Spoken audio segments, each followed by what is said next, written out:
Olá, boas-vindas ao Alimento para a Imaginação em mais um episódio.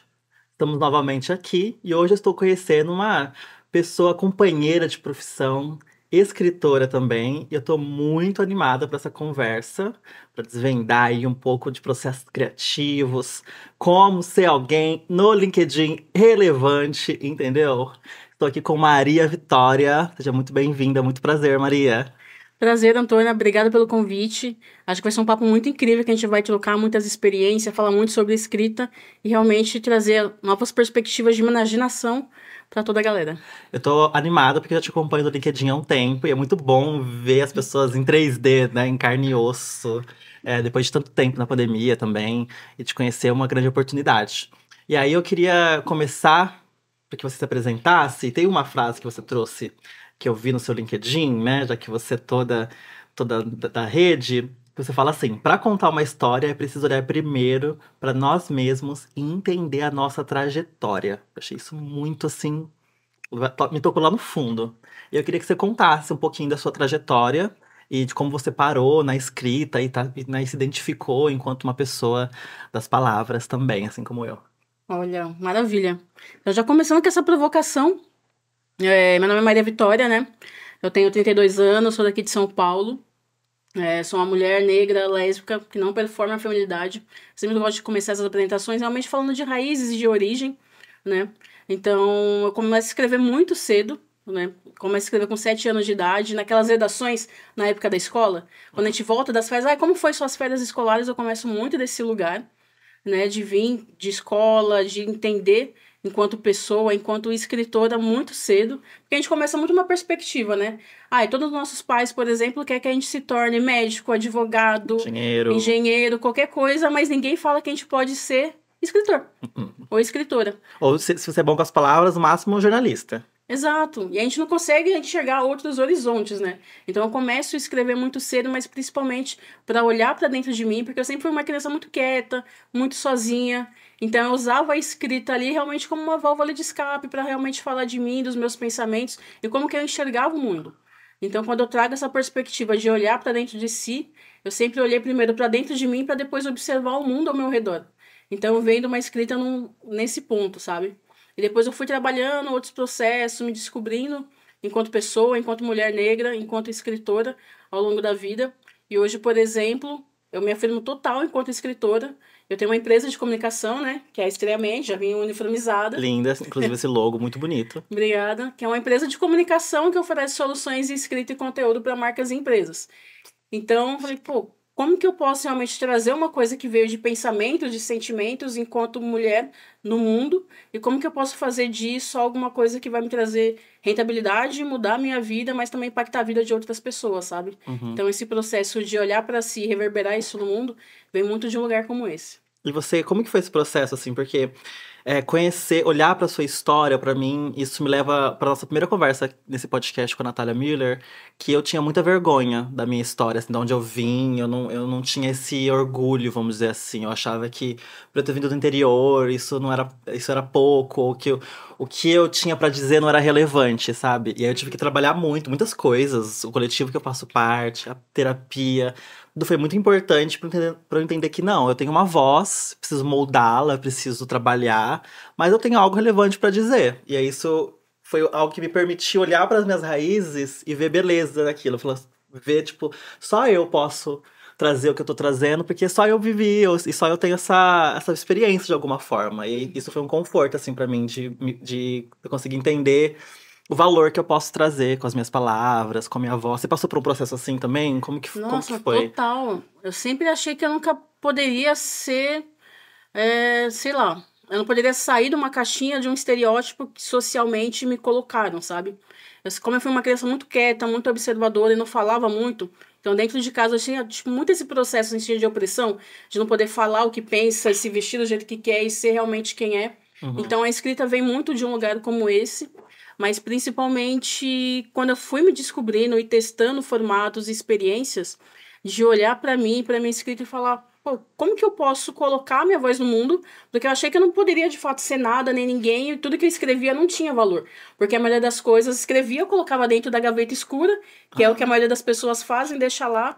Porque falar de si mesma é uma coisa muito difícil para a maioria das pessoas, principalmente escrever em primeira pessoa. Você Porque faz o quê?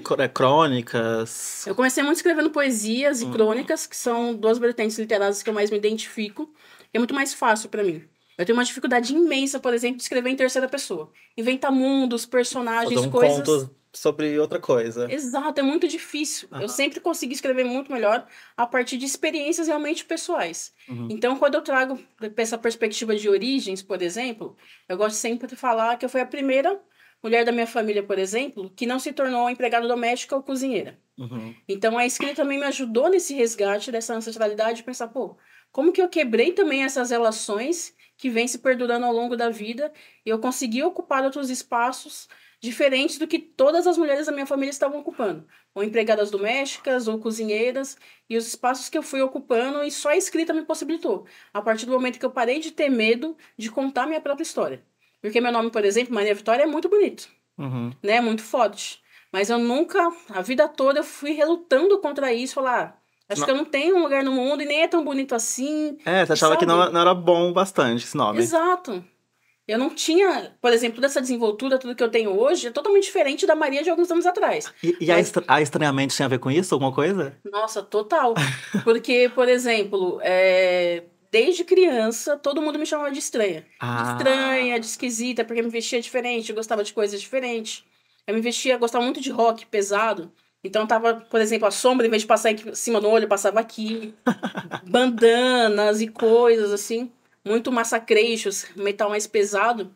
Então, por exemplo, a maioria das pessoas na minha escola, nessa época de adolescência, nessa época mais rebelde, assim, gostava muito de funk, né? Então As você roupas que a gente tem tava contra a maré. exatamente, totalmente contra a maré. Então todo mundo me achava muito estranha, esquisita, desde a infância, dentro de casa. Ai, mas você é muito estranha, muito esquisita. Não fala, e não sei o que, não sei o que lá. Aí eu usei muito isso de tanto ouvir, eu achava que era uma coisa ruim, pejorativa. Ninguém quer crescer ouvindo que você é estranha, esquisita, Aham. né?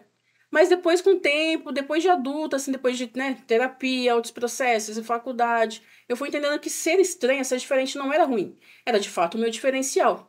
Eu falei, pô, realmente, né? Pô, muito estranhamente. Eu, Uhum. cara, estranhamente, legal. Estranhamente. Estranhamente, eu falei, putz, tentei, por exemplo, comecei muito nesse processo com Estranhamente, como um blog literário, que era um espaço realmente para ser eu, uma espécie de pseudônimo que ninguém, não conhece a Maria Vitória, mas pode conhecer Estranhamente, que eu posso, né, me introjetar muito mais, falar sobre outras coisas Você não que revelava seu nome, era uma coisa era mais. muito mais só o Estranhamente, de Tá. Uma fato, personagem uma realmente. coisa de bastidor, assim, para Aham. não tomar voz, não tomar frente, porque eu tava nesse processo de descoberta, de enxergar minha própria potência. Então eu comecei muito isso, escrevendo crônicas, poesia, num blog ali bonitinho, e fui deixando lá. A partir do momento que eu fui crescendo, me desenvolvendo, eu falei, putz, eu acho que isso daqui merece ir para outros espaços do que ficar só aqui num sítiozinho de internet, né? Ó. E aí eu falei, putz, eu acho que eu quero fazer isso rodar, eu quero ser líder. E aí eu cresci muito uma perspectiva de ser escritor independente, Uhum. né? De ser escritor, uma escritora independente, autopublicação e etc. Eu comecei muito nessa jornada, mas sempre trazendo essa perspectiva de ser estranha, de ser esquisita e que tá tudo bem e que esse era o meu diferencial, sabe? Uhum. E como que você leva isso hoje, por exemplo, pro mercado? Que você também é um empreendimento, então você tem a sua escrita literária, mas você também está oferecendo serviços de escrita. Como que você oferece, como você constrói esse valor para você pensar em produção de conteúdo, que tipo de conteúdo a gente está falando, e também um pouco desse lugar desse equilíbrio, assim, de como você lida, porque retomando até o que a gente estava conversando antes, quando eu me vi enquanto uma escritora, uma redatora, que eu estava recebendo por uma empresa para escrever, recebendo para colocar o que eu tinha ali em texto, óbvio, num formato de publicidade, que é a minha formação, eu também deixei um pouco de lado a escrita enquanto uma válvula de escape, um lugar para falar sobre as minhas dores, como eu fazia na adolescência no Tumblr, por exemplo. Uhum. E aí a escrita virou uma profissão e eu tive que encontrar outras formas de lidar com aquilo. Aí agora, recentemente, que eu tô retomando, tentando trazer os dois lugares, sabe? De ter a escrita da produção de conteúdo, a publicitária, o copywriting, né? A persuasiva, Uhum. para fazer as pessoas comprarem ou comprarem uma ideia, e também a escrita enquanto arte, né? Eu passei a escrever poesia esse ano, umas coisinhas bem breguinha, apaixonada no meu, no meu caderninho, mas tentando conciliar, Uhum. sabe? Como que foi isso pra você? E como que é essa produção de conteúdo na Estranhamente? Olha, eu comecei muito a olhar para a escrita mais comercial, mais vendível, né? Muito quando eu estava na faculdade, na minha última formação em serviço social, Hum, eu não via, por exemplo, a escrita como uma coisa que podia ser remunerada. uhum, Então, por exemplo, eu sempre tive essa habilidade com as palavras, de escrever bem, de, né, manjar muito mais de gramática e tudo mais, de ter muito hábito de leitura. Então, na escola, na faculdade, as pessoas identificavam isso fácil. Né? Então, acontecia qualquer trabalho, Maria, me ajuda aqui, revisar isso daqui, dá uma olhadinha daqui, revisa tal coisa. aham, Então, começou com esses freelas, assim, pontuais. Principalmente na academia, né, fazendo revisão gramatical, uhum. revisão de TCC. Eu trabalhei um tempo na USP, por exemplo, numa gráfica, né? Então, eu trabalhava muito fazendo edição de processos acadêmicos.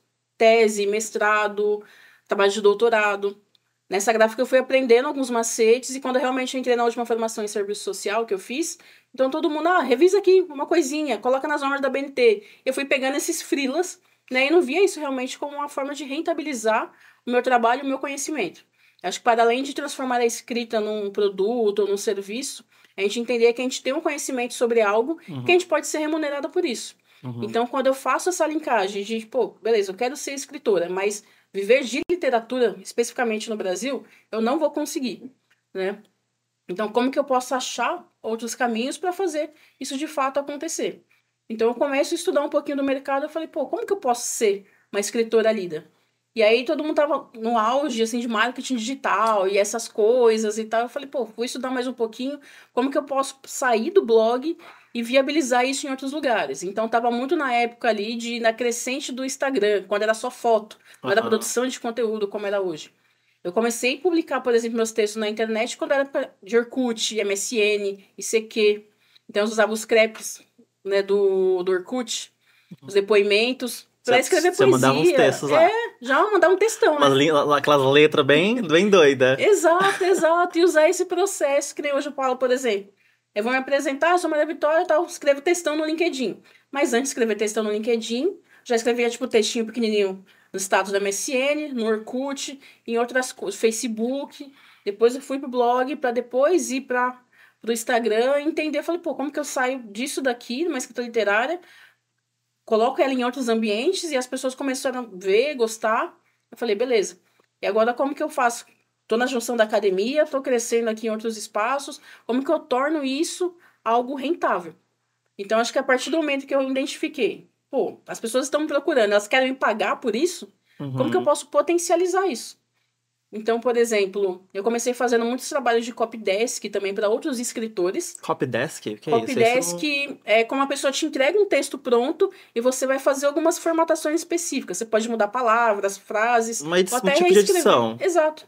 É um processo de edição e a gente trabalha muito dentro da literatura, trabalho de copydesk. Então, por exemplo, você quer escrever um livro, você escreveu, só que você quer, sei lá, tornar uma leitura mais fluida, alguma coisa mais interessante, cativante para o público, só que você tem essa dificuldade de transformar essas palavras em algo mais atrativo. Até porque também, depois que a gente fica tão imersa num Exato. texto, já virou, você já não consegue chegar mais nada ali, né? Já tá. Alguém tem que trazer um Um outro outro ponto. olhar, uma coisa mais de fora. Então eu comecei fazendo muito isso. Como eu escrevia muito no blog, então as pessoas acabavam me achando no Google, alguma coisa assim.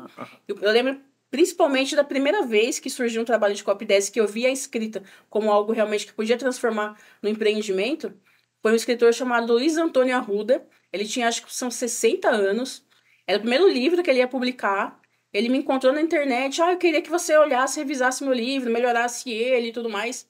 Só que o livro que ele escreveu, ele pediu para a esposa dele entregar lá em casa, porque ele não sabia escrever no Word. Então ele teve que imprimir, impresso, chegou um caderninho lá em casa. Mas ele escreveu na mão?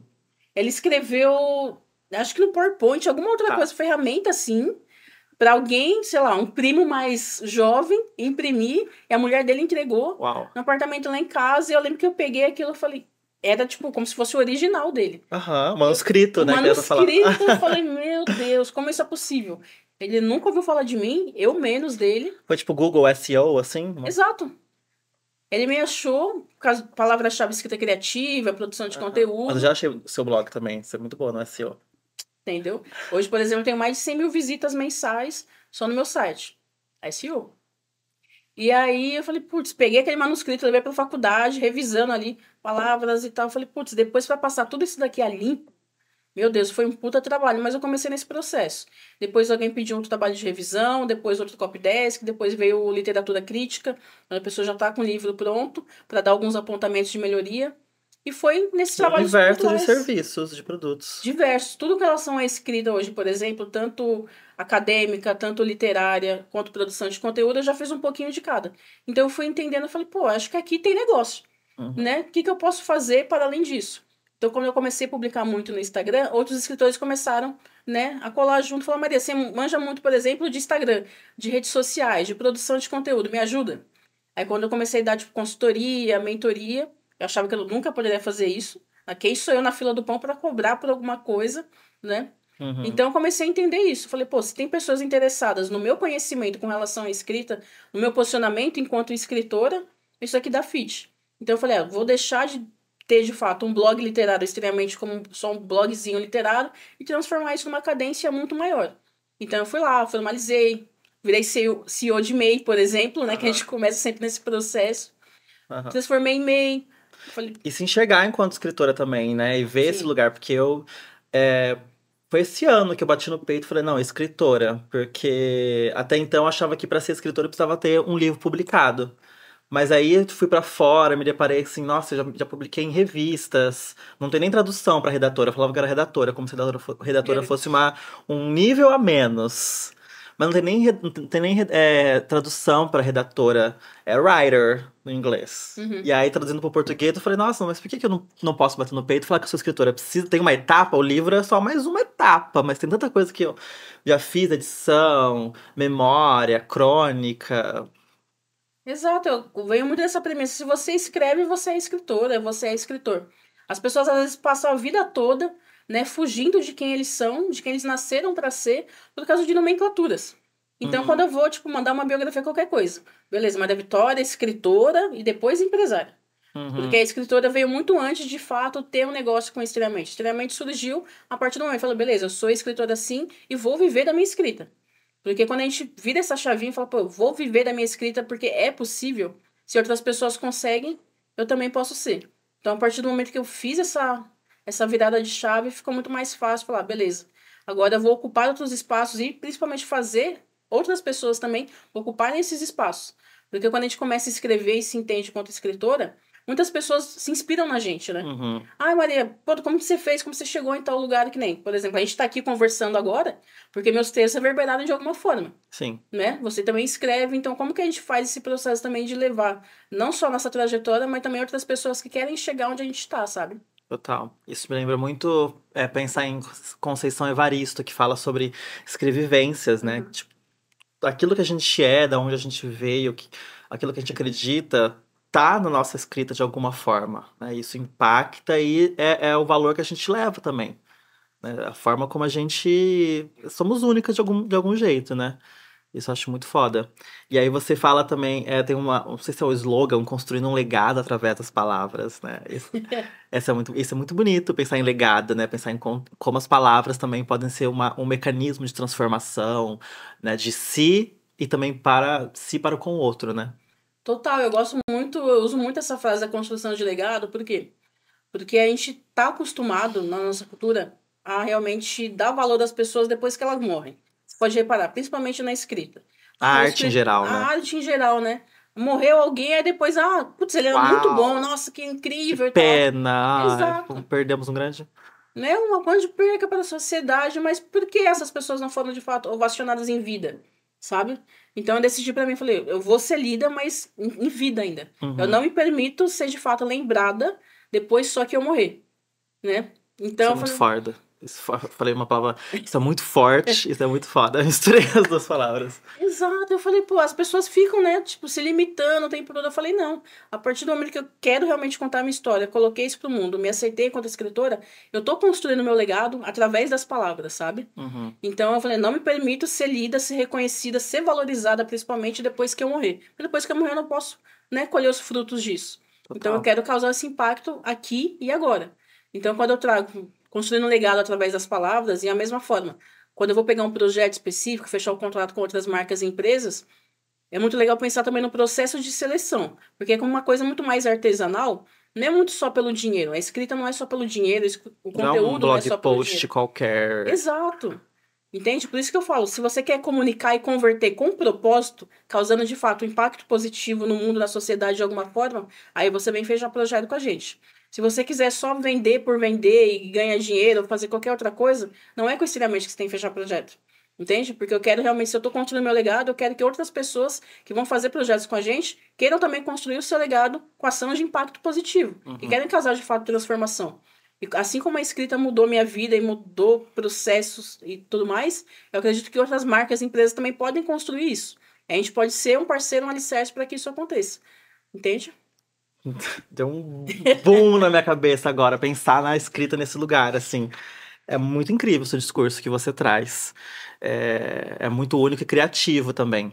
E aí eu queria mudar um pouco de assunto pra gente falar, porque você falou de ser uma empreendedora de CEO de MEI, né? E você usa muito o LinkedIn como uma ferramenta para chegar nas pessoas, foi por lá que eu te conheci. É um lugar que você tá compartilhando, que você leva as pessoas pro seu blog também. E você é top voice no LinkedIn hoje em dia? Eu sou creator. Top Voice Curator. vem aí, mas Vem aí, vem aí. E que dicas você dá também pra quem tá. Por quê LinkedIn? É a primeira coisa, né? Porque entre as minhas amigas eu sou a gata a travesti do LinkedIn. Mas geralmente artistas não estão lá, que é o lugar onde eu habito bastante, né? Porque elas acham que tem uma ideia de que ali é pra você conseguir um emprego formal. Mas estamos nós duas aqui, artistas, escritoras, e estamos lá também. Né? Por que que uma pessoa que não necessariamente quer um emprego numa corporação precisa estar ou deveria estar, né, nessa ferramenta, nessa plataforma? olha, eu comecei a usar o LinkedIn ali em meados de 2020, e assim como a maioria das pessoas tem aquela visão quadrada, que o LinkedIn é só para arrumar emprego, que tá cheio de engravatados, que você tem que ter uma postura diferente do que você é, que você tem que mostrar só seu lado profissional e separar do lado pessoal. Eu vou totalmente contra a maré. Eu acho que realmente a gente tem que passar a nossa visão de mundo, independente da plataforma que a gente esteja. Porque as pessoas, para além de contratar nossos serviços e produtos, primeiro elas precisam confiar na gente realmente, para depois abrir a carteira. Então, quando eu penso muito em. Verdade. É exatamente esse processo, né? Então, Aham. quando eu venho para o LinkedIn e propago sempre o LinkedIn onde quer que eu vá, assim, eu sempre falo que o LinkedIn mudou a minha vida, a minha carreira e a minha empresa, sabe? Então, estar no LinkedIn faz total diferença quando a gente pensa na construção da nossa marca pessoal, principalmente, e quando a gente quer realmente escalar o nosso negócio. Porque lá a gente consegue criar relações que vai para além das telas, né? Isso que a Uhum. gente está fazendo aqui agora. E a gente consegue ter outras perspectivas de mercado, de posicionamento. Principalmente a gente trabalha muito a nossa escrita, porque a maioria dos conteúdos lá é tudo em texto, né? Então ter esse viés diferente é muito legal. E outra que, quando a gente pensa no LinkedIn também, processo de aceleração da nossa carreira, recrutamento e tudo mais, a maioria das pessoas das empresas hoje estão contratando pelo LinkedIn especificamente, então aquele modelo tradicional de currículo e tudo Uhum. mais, as pessoas estão usando muito mais inteligência artificial para fazer triagens e olhando muito mais para o perfil que a pessoa constrói ali dentro do LinkedIn para levar em consideração para uma vaga específica. Então, por exemplo, já fui chamada diversas vezes, ainda sou chamada no LinkedIn por recrutadores para compor vagas específicas, mas também 90% do faturamento do meu negócio hoje vem do LinkedIn. De conexões que você faz lá. Exatamente, de pessoas que chegam, por exemplo, necessariamente eu tenho dois serviços específicos. Marketing de conteúdo, né, Uhum. onde a gente trabalha a construção de artigos para blog post, e-mail marketing, roteiro para vídeo do YouTube, diversas coisas. Mas também posicionamento, um serviço específico para posicionamento de marca no LinkedIn. Uhum. Por quê? Porque a gente trabalha muito a construção de autoridade. Então, eu construí do zero, né, a minha autoridade dentro do LinkedIn. Eu sempre falo, eu sou meu maior case de sucesso. Uhum. Eu consigo transformar outras marcas e empresas em case de sucesso, mas antes disso, eu sou meu próprio case. Eu Eu sei fazer saí. isso porque eu fiz comigo mesma. Exato. Entende? Chegar do zero, do nada, e daí, sendo escritora, dificilmente a gente não consegue contar em duas mãos, ó. Eu tô muito ouvindo Diva Depressão, então eu sempre vou tocando as palavras, né? Então é difícil a gente consegue ter tantas pessoas assim pra olhar e falar, pô, há possibilidades. Então quando eu venho pro LinkedIn pra fazer essa passagem, é muito olhar como que eu posso usar essa ferramenta para potencializar minhas relações de trabalho, construção de relacionamento para novos negócios e como que eu posso trabalhar também minha marca pessoal para ajudar na construção desse legado. Uhum. Então eu trabalho muito esses reforços lá dentro e fez total diferença para mim. Total, total, assim. Agora. Bom, o LinkedIn tinha que, no mínimo, patrocinar, tá? Essa próxima temporada desse podcast. Maria Vitória aqui também. No mínimo. Mas aí eu fico, assim, às vezes sentindo. Eu fico com receio, às vezes, de parecer muito forçada. Do tipo, ficar comentando as coisas. Porque parece também, às vezes, que é um universo muito pequeno, de algumas pessoas que sempre aparecem no feed. E não sei, às vezes eu fico achando que é meio que um microcosmos, assim. Aí eu ficar. Mas é isso, o algoritmo pede que você comente, que você compartilhe.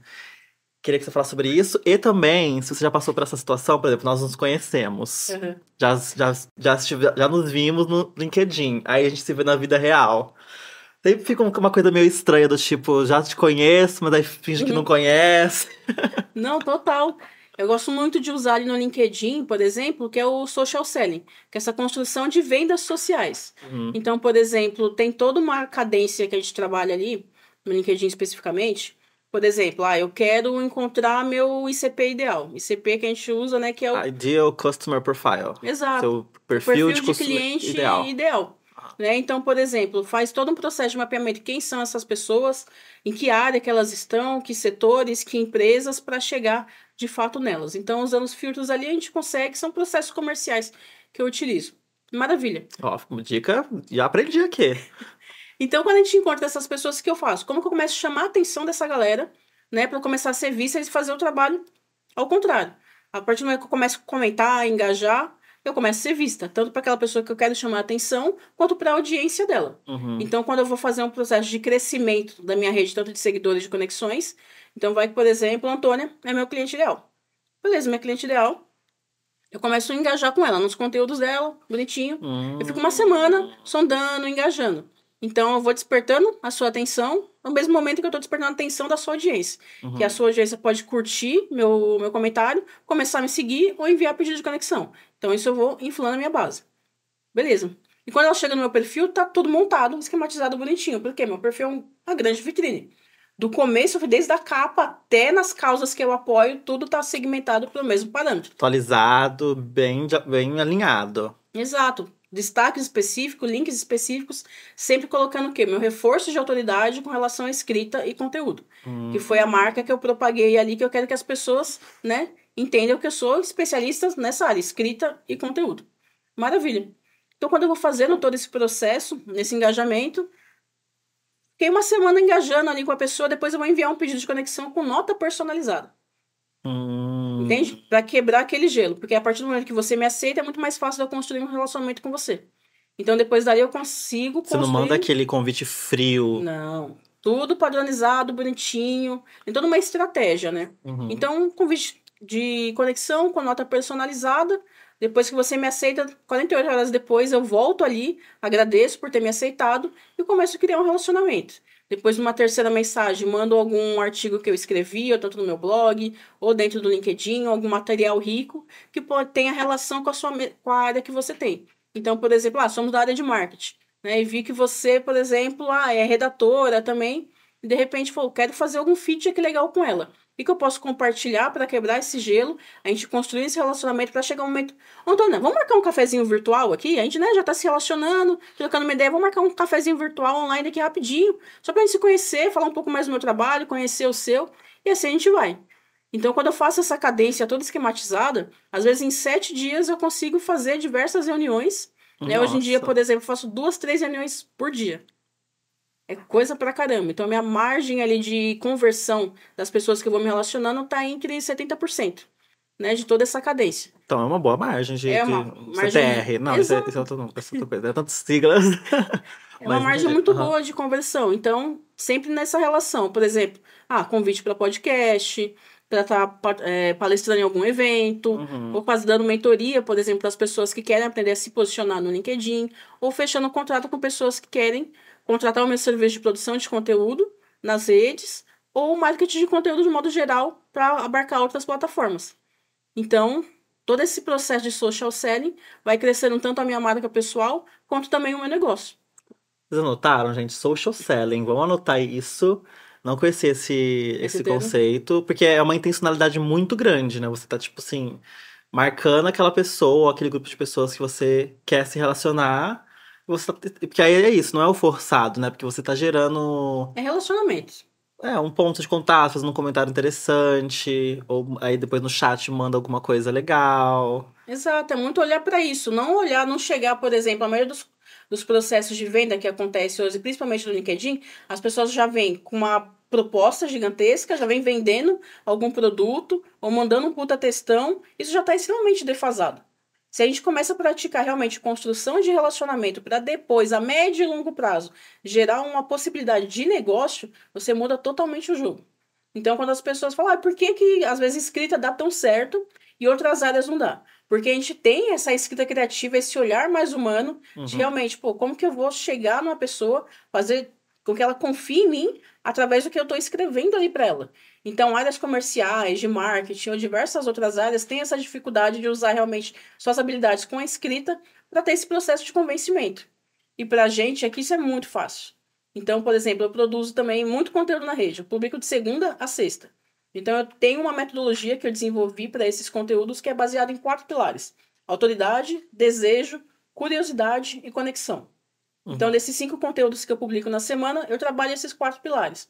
Por quê? Em cada conteúdo tem isso, ou cada conteúdo é uma coisa disso. É uma coisa disso. Então, por exemplo, segunda e terça eu vou trabalhar a autoridade. Então, eu vou compartilhar um conteúdo mais educacional, informativo, que tem relação com escrita e conteúdo. Por quê? Porque eu sei muito bem quais são as dores, desejos, frustrações e aspirações do meu ICP. Eu sei que, por exemplo, a maioria das pessoas que me seguem ou vão acabar seguindo, elas têm um grande desejo, por exemplo, de se posicionar no mercado para gerar novos negócios. Só que para isso aconteça, elas precisam produzir conteúdo. Só que elas têm o desafio de não saber produzir conteúdo ou não ter os resultados esperados. Então, quando elas caem no meu perfil, todos os conteúdos falam exatamente sobre isso. Se eu vou falar, por exemplo, processos de vendas, como eu consigo mais clientes, aumento minha renda, ou como eu utilizo o LinkedIn para melhorar meus processos de empreendedorismo, por exemplo, sempre vai estar esses 4 pilares. Eu vou, bem no começo, trabalhar a dor dessa pessoa de não conseguir se posicionar, não conseguir ter resultado, e como que ela pode usar o LinkedIn para crescer. Dou uma chacoalhada ali nela, mostrando a solução, e no final eu faço um CTA específico que leva de uma forma direta ou indireta para algum produto ou serviço meu. Uma chamada para ação, né? Esse call to action. Aí ela sempre fala, Maria, como você consegue vender tanto sem falar venda? É que nem, por exemplo, sabe, compre batom. E eu não falo para você comprar batom. Eu vou te compartilhar o meu conhecimento com relação a escrita e conteúdo. Depois você vai vir, porque tem... As pessoas vão lembrar de você. Exato. Tipo... É sempre pensar o quanto que eu quero ser referência no mercado, e eu preciso sempre ser a primeira opção na mente das pessoas quando elas pensam em escrita e conteúdo. É por isso que estamos aqui hoje. Porque em algum momento você falou, nela, referência nesse assunto, porque eu sou repetitiva. Quanto mais repetitiva eu sou, mais você vai lembrar. Então, por exemplo, eu produzo conteúdo no LinkedIn, que é a minha principal plataforma. Mas as pessoas também me encontram muito na primeira página do Google, né? Com relação à escrita criativa e produção de conteúdo. Tem o Instagram também, que está um pouco menos movimentado, mas são essas palavras-chave que estão sempre perpetuando o meu trabalho. Então, quanto mais eu repito, mais eu vou construindo relacionamentos, pensando no médio e longo prazo, é melhor. Se eu for muito imediatista, chegar com os 2 pés na porta, falar, aqui é seriamente a minha empresa, eu posso te ajudar desse jeito, eu vou estar sendo interesseira e não interessante. Então, eu preciso ser muito mais interessante, construir um relacionamento, fazer com que você confie em mim, para depois, talvez, a gente construir negócio. E também a pessoa dar o valor que é, certo? Porque senão é aquela coisa de negociação, aí já é uma pessoa, já não é branca, cis, hétero, cis... Mas aí já vai, tipo, desvaloriza, né? Você manda um orçamento, a pessoa não vai ver o valor daquilo. Mas se ela sabe a autoridade que você é. E aí eu aprendi com uma pessoa também do LinkedIn, a Judá Nunes, conhece? Claro. Judá Nunes. Que ela falou pra mim que também tem que ter uma pequena porcentagem ali de conteúdos que são, não nada a ver, mas, sei lá, que você fala uma coisa que não necessariamente tá construindo autoridade, mas que mostra um lado seu, mais humano, uma coisa engraçada acontecendo na sua semana, aquilo que talvez gere conexão. Ela mandou um exemplo uma vez que era da pessoa que toma banho, defendendo o home office, porque toma banho no meio do dia. E é uma pessoa cacheada, então de manhã, né, você tem que acordar muito cedo pra você, uma pessoa cacheada, pra arrumar seu cabelo. E quando você chega do trabalho à noite, muito difícil porque você tem que dormir. Então, home office pras cacheadas, maravilha. E aí, esse postinho assim, de cabelo, de cacheada, rendeu horrores no LinkedIn. E aí, ela mudou como exemplo de... Não tá conseguindo autoridade, mas tá mostrando um lado divertido, humano da pessoa. Você acha legal conteúdo também? de conexão, que é esse pilar também dessa estratégia. O que eu posso contar sobre a minha própria vida, minha própria história, que reforce o meu conhecimento ali com escrita, mas não necessariamente eu vou estar educando o mercado, né, para esse pilar específico. Como que eu posso estar falando mais da Maria Vitória, né, enquanto pessoa, enquanto CPF, não enquanto CNPJ. Então, criando também, compartilhando essas histórias, faz todo esse reforço. Acho que semana passada eu compartilhei um conteúdo que viralizou, que falava o que eu aprendi nesses últimos 10 anos, por exemplo, trabalhando em home office. Então, eu tirei uma foto do meu escritório de trabalho e compartilhei, né, o que eu aprendi. Então, por exemplo, sua mãe sempre vai chegar falando que a janta tá pronta, por exemplo. Alguém sempre vai te atrapalhar na reunião, alguma coisa assim. Então, 10 coisas ali, todo mundo foi compartilhando. No meu acontece tal jeito. Quais são as 10 daquela pessoa? Exato. Então, você, conecta com uma história real sua, mas também você gera um pertencimento para quem tá vendo aquele conteúdo. Ele se identifica, então ele vai querer comentar. Quanto mais a pessoa curte e comenta, mais aquele conteúdo tá sendo entregue. Então, você vai viabilizando também porque o algoritmo joga a seu favor. Então, quando eu trabalho, por exemplo, conteúdo de autoridade, eu sei que vai reforçar bonitinho. As pessoas vão lembrar de mim, mas é um conteúdo, mais técnico, né? Então, a pessoa vai consumir porque sabe que eu tenho especialidade naquilo. Quando eu venho para o conteúdo de conexão, eles querem realmente enxergar a Maria Vitória. Né? O que eu faço, o que eu penso, o que eu ouço, o que eu leio, aonde eu vou. Sentir que de alguma forma também é sua amiga, né? Seu amigo. Exato, porque se a gente faz muito essa separação, a gente não cresce. Entende? Hoje em dia a gente está falando muito de construção de comunidades, por exemplo. As pessoas pensam que construção de comunidade é só abrir um grupo no WhatsApp ou no Telegram e colocar um monte de pessoa lá. Isso é construção de comunidade, não é? Quando você realmente começa a compartilhar conteúdo na internet, seja que plataforma for, quanto que as pessoas realmente, mais do que criar comunidade, quanto elas são fãs, de fato, do seu trabalho. Se você não gostasse do que eu escrevesse, a gente não estava nem aqui agora. O que definiria uma boa comunidade? Por exemplo, um grupo de WhatsApp ou uma comunidade de alguma plataforma de uma empresa, por exemplo? Olha, tem um perfil que eu gosto muito, que eu acompanho há muito tempo, que é a Moving Girls. Não conheço. Ela fala muito sobre empreendedorismo, principalmente para mulheres, e ela tem uma grande comunidade realmente de outras empreendedoras. Uma construção muito forte. Então, independente, ela tem grupo no Telegram, mas ela tem uma plataforma específica, é como se fosse uma rede social fechada só realmente das alunas dela. Então, ela tem um crescimento exponencial muito grande e ela veio do zero e construiu toda essa comunidade realmente de empreendedoras. Ela foi já no Novo Mercado, foi diversas coisas, ela é gigante no Instagram. E muitas pessoas da área de marketing, de infoprodutos, seguem ela, assim. Então, é um exemplo legal de construção de comunidades. Ela tem livro falando sobre isso.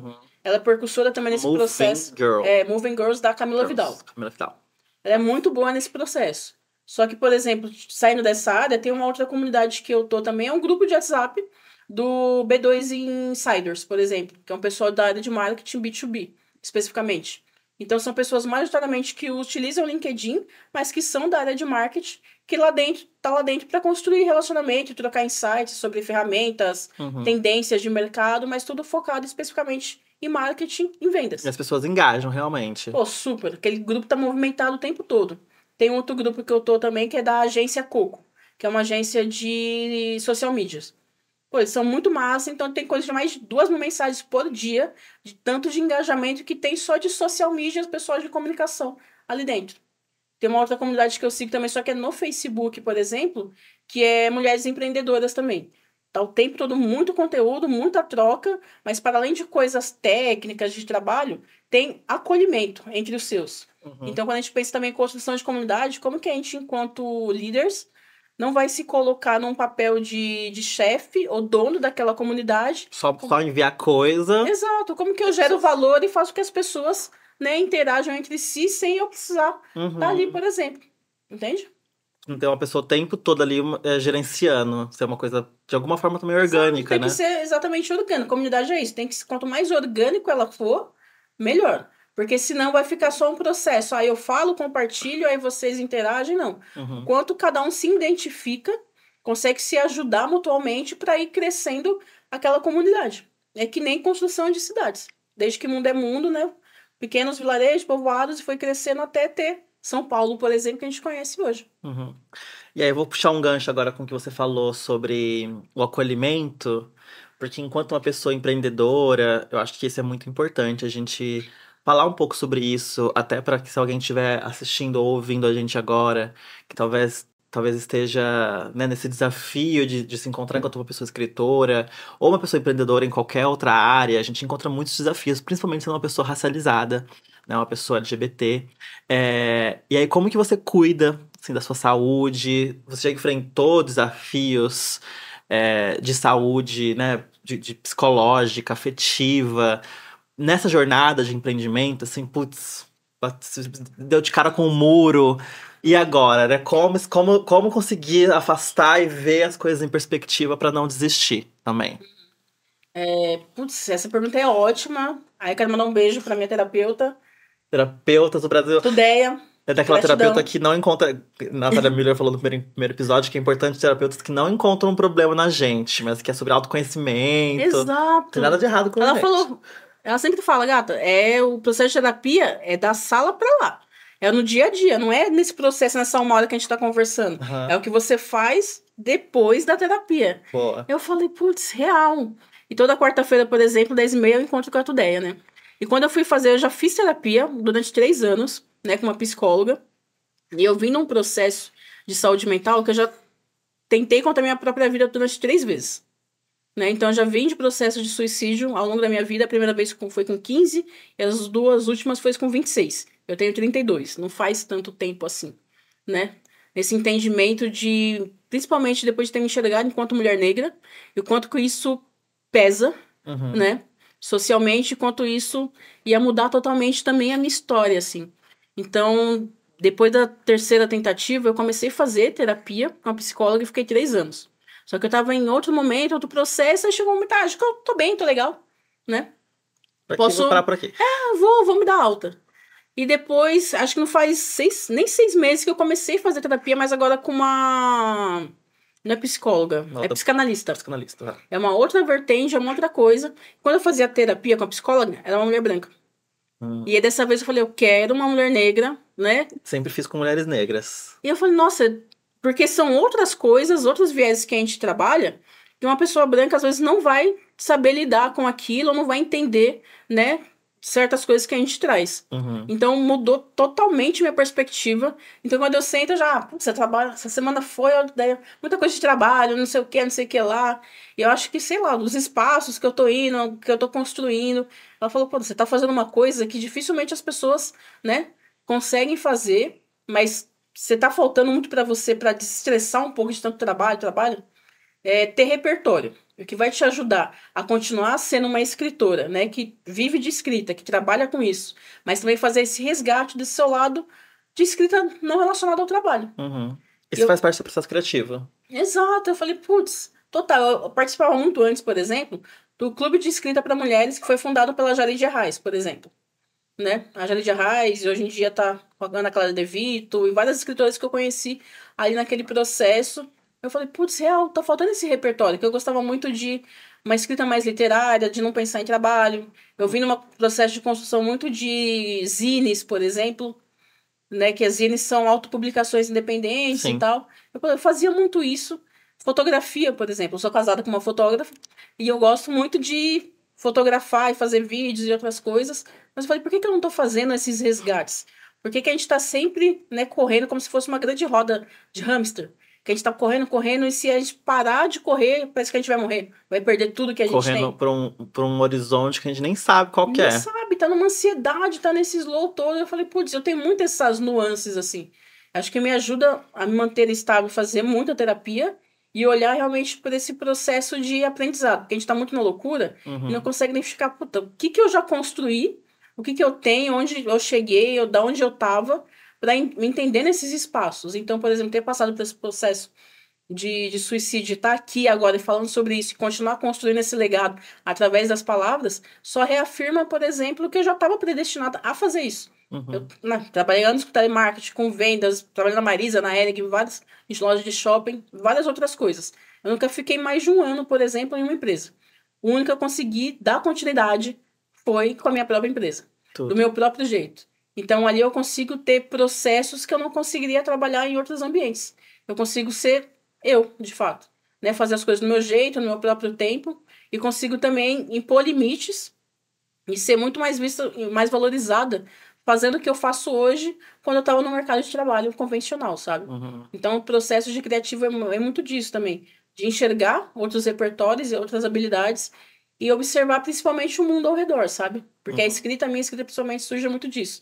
Tudo que eu vejo, tudo que eu sinto, tudo que eu ouço são construções e narrativas para o meu próprio texto. Agradeço muito por você compartilhar e trazer muito de você, assim, tão genuinamente aqui nesse momento. E acho muito bonito também a gente começar uma pergunta sobre saúde mental e você terminar falando sobre processo criativo também. Porque você mostra como que isso está relacionado, assim, com o seu DNA, quem você é, e de como também a escrita e esse processo de chegar enquanto uma escritora, enquanto uma pessoa que está empreendendo foi importante também para você alcançar uma segurança psicológica, emocional e tá aqui hoje hablando, né, eloquente do jeito que você tá demonstrando. Isso é muito legal. Muito tudo. Maravilha, brigadão. Foi, nossa, incrível falar sobre isso, esses processos. Pra quem tá ouvindo a gente, né? Acho que traz, tipo, diversos insights. E dá, tipo, um gás também pra quem quer começar. Ou começou e tá desanimado e quer continuar nesse processo. Eu gosto sempre de trabalhar com a palavra possibilidade, né? Então, quanto mais a gente pensa, realmente faz reforços positivos com relação, é possível, por exemplo, ser escritora, viver de escrita, ter um negócio nessa área ou fazer qualquer outra coisa que a gente quer fazer. É possível e eu sou só mais uma prova disso, que isso realmente acontece. Bafo. E aí, pensando em processo criativo, você falou dessa comunidade que eu quero saber mais. Depois da Vitorino? Da Moving? Não, de escritoras que você fez. O Clube de Escrita para Mulheres. Isso, quero saber mais depois. Você tem outros processos criativos, assim, ou outras formas que você, além de como que você adquire esse repertório também, né, pra chegar e ter sobre o que escrever, ter vivência e ter alimento para imaginação, né, e conseguir... Olha, eu gosto muito, por exemplo, eu tinha um costume mais na faculdade do que agora, mas de escrever muito no meio do caos. Então, por exemplo, pegar metrô na hora do rush lotado, sair do metrô, sentar num cantinho assim da estação, um caderninho e escrever ali no cantinho. Então, observando todo aquele caos, aquela agitação, nego indo, vindo, todo aquele processo, faz parte do meu processo criativo. Eu preciso estar no meio do caos, no meio do barulho, para que realmente as coisas saiam. Eu gosto de falar muito que a escrita, ela é como se fosse um vômito quente calejado, que precisa realmente ser expurgado. Então, eu tenho muito esse processo de expurgar as palavras de dentro de mim. Total. Por isso que, tipo, estranhamente, vem todo muito desse processo. Então, por exemplo, além de escrever no metrô, no meio do caos, eu gosto muito de escrever, tipo, em boteco. Boteco risca-faca. Sabe? Adoro, inclusive. Nossa, é ótimo pra minha criatividade, Copo por exemplo. sujo. Exato. Copo sujo, cachaça, torresmo. Um negócio desse que você tá vendo a vida de fato acontecer. Você tá totalmente sem filtro. Então, pra mim, funciona muito mais esse processo. Às vezes eu trago, por exemplo, fotografias que eu faço muito mais em preto e branco, uma coisa mais jornalística. E também tá muito, né? Faz muita junção ali com as coisas que eu escrevo também. Às vezes, claro, tem processo de ler livros. Então, por exemplo, meu escritor preferido é o Bukowski. Eu digo, tipo, que eu sou garota bukowskiana porque Bukowski é aquele da geração Beats, não? Não, é aquele que fez Misto Quente, Ao Sul de Lugar Nenhum. Tá, Henry Charles Bukowski. Eu tenho a coleção completa dele. É um escritor norte-americano. E, pô, ele mudou a minha vida em diversas nuances. Assim, quando eu tive o processo, por exemplo, de autodestruição. Um mês depois, eu acabei de sofrer um acidente, quebrei o tornozelo. Fiquei 1 ano sem andar. E todo esse processo, eu fiquei, tipo, muito tempo na cama. Eu lia e escrevia muito. Então, comecei a ler muito mais o book e me identificar muito, porque a escrita dele é muito nua e crua. Não tem filtros, não tem personagens, palavras e mundos inventados. É o que realmente é, né? Então, bebida, caos, dor, angústia, solidão, eu venho muito desses espaços. Então, quando eu consigo trazer isso também para minha escrita e mostrar para o mundo que a dor, a solidão, a angústia, tudo isso é um processo também bonito de autodescoberta, mas principalmente também de cura. Uhum. Então, o processo criativo vem muito desses espaços também, para além da fotografia, de leitura, como que eu uso também a criatividade para me curar todos os dias a partir das coisas que eu escrevo. E às vezes pode ser coisas que não tem sentido, que você não vai usar para nada e que você simplesmente vai guardar na gaveta escura. E também não precisa ser postado na internet ou virar conteúdo. Pode ser só uma coisa realmente, como que eu tô me sentindo hoje, ou como que, sei lá, eu vou escrever alguma coisa depois desse podcast aqui, entende? Uhum. Quando eu voltar para casa, estiver, sei lá, no ônibus, no metrô, o que que tá acontecendo de fato na vida, ao meu redor, no mundo, que eu posso usar isso tanto como inspiração, ou eu posso só guardar e falar, pô, beleza, eu tô crescendo, evoluindo, mas eu ainda tô aqui, sabe? Eu ainda tô fazendo história. E a escrita, de alguma forma, também é um lugar da gente organizar pensamentos, né? Então, quando a gente tá em meio ao. Se o caos tá em nós, também é uma forma da gente, de repente, conseguir trazer em palavras, nomear sentimentos, nomear situações, colocar as coisas numa ordem que talvez seja inteligível pra gente mesma, né? E eu gostei do que você falou de trabalhar com o caos, porque muitas vezes a gente, quanto pessoa escritora, que tem uma afinidade com a escrita, acha que a gente precisa ter o momento ideal. Assim, você vai encarar a folha em branco, tem que estar uma temperatura boa, bem iluminada, você tem que É. estar sem fome, tranquilo. Aquele momento perfeito. Aí você vai sentar na mesa e vai escrever e vai vir a alma de A escritora. inspiração. E é muito menos, tipo assim, não é sobre isso. Não, é que a gente tem essa ideia, por exemplo, quando a gente pensa na figura do escritor, da escritora, na sua casa de campo, tranquilo, né? Um monte Cheio de de livros. dinheiro, possibilidades, sem preocupação com boletos, nem nada. Quando a gente atrela a nossa realidade, principalmente a brasileira, é totalmente diferente. É caos, é filho, é barulho, é boleto, né, É uma aquecimento poesia aqui, global, um é negócio pra uma empresa política. ali. Isso, é esse processo o tempo todo. Então, por exemplo, mais que eu esteja escrevendo aqui com o Word aberto, pô, o caderninho tem mais, eu sempre brinco que tem mais caderno em casa do que parede. Tem muito caderno que eu faço, tipo, muita anotação o tempo todo, porque às vezes no meio de um artigo sobre, sei lá, saúde das baleias, por exemplo, pode surgir uma poesia que não tem nada a ver uma coisa correlacionada, mas faz parte de um processo de expurgação. Isso simplesmente saiu e é muito olhar para isso e falar, cara, eu não vou podar. Independente do jeito que saia, pode ser tipo uma frase, um ponto, uma vírgula, pode ser nada. Às vezes o nada que você escreve também é uma coisa que você tá escrevendo de certa forma. Você só não conseguiu transpor aquilo no papel, mas você tá sentindo aquilo de alguma forma e em algum momento vai sair. Não tem por que você agilizar processos. A criatividade vem muito disso também. Enquanto você aceita quem exatamente você é no tempo que as coisas têm que acontecer. Uhum. Nossa. Gente, vocês estão vendo, assim, a preciosidade que a gente tá aqui na frente hoje. Bateu muito forte em mim, eu tenho certeza que em outras pessoas. Eu conheço gente lá do meu mundo fora desse podcast que eu vou mandar essa conversa e falar, assista, porque tem muita gente na minha volta que escreve e a gente fica trocando essas angústias, assim, às vezes, e é muito bom saber de outras pessoas que passaram por isso, de pessoas que estão, né, que estão vibrando, que de alguma forma estão construindo também um local que é brasileiro, que é dissidente, que é divertido, que é rico de repertório, como que você tá fazendo. Então, assim, muito bafo. Quero terminar agora com um bate-bola com você. Que eu nem. Os meus bate-bolas, eu preciso ser bem sincera, que eles vêm assim. Eita, É mano. na, é na hora, então eu não tenho nada preparado aqui. Mas queria que você falasse primeiro uma pessoa escritora que não tem um livro publicado que é uma referência pra você. Primeiro que vem à cabeça. Nossa. Carolina Altino. Carolina Altino? É. Não conheço. Aqui, ó. Tá aqui atrás de mim. Ela fala, eu não gosto de escrever isso e aquilo, mas muito da minha escrita também, menos técnica, veio a partir dos textos dela, que é TikToker e tudo mais. E Aham. faz muito de fotografia. Então eu aprendi uma outra escrita muito mais criativa, mais leve, sem julgamentos, lendo um texto de ninguém, de alguém que não é escritora. Tudo. Clarice Lispector ou Lídia Fagundes Telles? Lígia Fagundes. Ó, Beyoncé ou Lady Gaga? Beyoncé.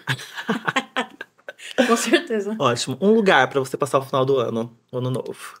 Um lugar? Ibiúna. E Biúna, onde fica Biúna? Bahia? Não, Ibiúna é aqui em São Paulo ainda, depois de Vargem Grande. Eu tenho boas memórias ali daquele espaço que eu ia muito quando eu era criança, no sítio ali e tudo mais. Tá. Uma escritora brasileira. Uma escritora brasileira, Monique Malcher. Gente, só tudo chique. Uma comida. Feijoada. Uma comida que te lembra a sua infância. Pão com manteiga. Ai. Um cheiro. Cheiro. Lili, perfume Lili. Sei, da Boticário? Uhum. Ó, não pagando, não posso falar marca aqui. Crônicas ou poesias? Crônicas. Crônicas ou contos? Crônicas. Crônicas ou memórias? Crônicas. Memórias são crônicas? Crônicas são memórias? Pode ser. Como pode ser que sim, pode ser que não. Uma palavra para falar sobre Maria Vitória. Legado. Legado. Muito obrigada, Maria Vitória! Valeu, brigadão. Agradeço demais. Foi um papo incrível. Espero que a gente se encontre para além do LinkedIn mais vezes. É um começo. Hoje a gente viu aqui com Maria Vitória como a escrita pode ser uma ferramenta de transformação de si e do mundo. Estou muito contente e inspirada. Já quero achar meu caderninho e sair escrevendo no meio do caos. Porque muitas vezes os bloqueios criativos nos deixam num limbo. E a gente acha que é impossível a gente enxergar a beleza onde tá tudo muito bagunçado. Mas pensar em um processo criativo único, um processo criativo que parta de uma escrevivência é também encontrar beleza nos lugares mais improváveis. E numa conversa doce como essa, com certeza todo mundo vai sair muito mais inspirado e animados para colocar as ideias no papel, no digital ou de alguma forma se expressar. Eu tô muito feliz de conhecer uma artista e uma escritora como você, Maria. Muito obrigada. Eu que agradeço. E, gente, vamos seguir estranhamente.com. Estranhamente.com é o site, mas você pode jogar Estranhamente no Google. Você vai achar site, Instagram, LinkedIn. É porque é bom o SEO, então você vai achar fácil. Fácil. Maria Vitória. Maria Vitória. No LinkedIn vocês me acham como escritora Maria Vitória. No site é estranhamente.com. No Instagram é _estranhamente. Esse foi Alimento para a Imaginação, da Nayo Assessoria. Você pode nos encontrar em @NayoAssessoria nas redes sociais. Eu também estou por aí, Antônia Moreira. O meu SEO, eu tenho outras Antônias Moreiras por aí. Então, geralmente, eu sou a terceira. Mas estou caminhando para ser a primeira no Google. Nos vemos até a próxima. Hey, hey, hey.